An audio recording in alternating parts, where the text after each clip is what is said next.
শিবপুরাণ অনুসারে মহাদেবকে কি নিবেদন করলে পূর্ণ হবে মনোবাঞ্ছা? শিবপুরাণ অনুসারে ভগবান শিবকে কিছু বিশেষ দ্রব্য নিবেদন করলে জীবনে আসে শান্তি ও সমৃদ্ধি। আসুন জেনে নেওয়া যাক। 1 নম্বর, কেশর মিশ্রিত দুধ। বিবাহের প্রস্তাব আসে সহজে ও শুভ বিবাহের যোগ বৃদ্ধি পায়।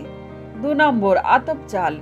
আতপ চাল নিবেদন করলে ভক্তের জীবনে সম্পদ, ঐশ্বর্য ও প্রাচুর্যের দ্বার উন্মুক্ত হয়।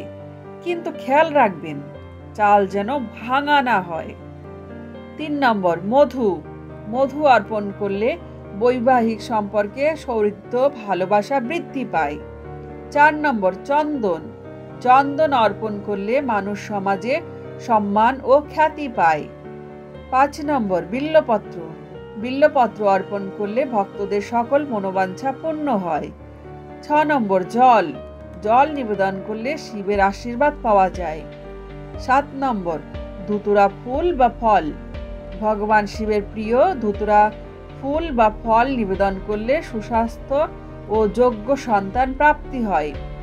এভাবে শিবের প্রিয় দ্রব্য নিবেদন করলে ভক্তের জীবনে শান্তি, সুখ ও সমৃদ্ধি বৃদ্ধি পায়।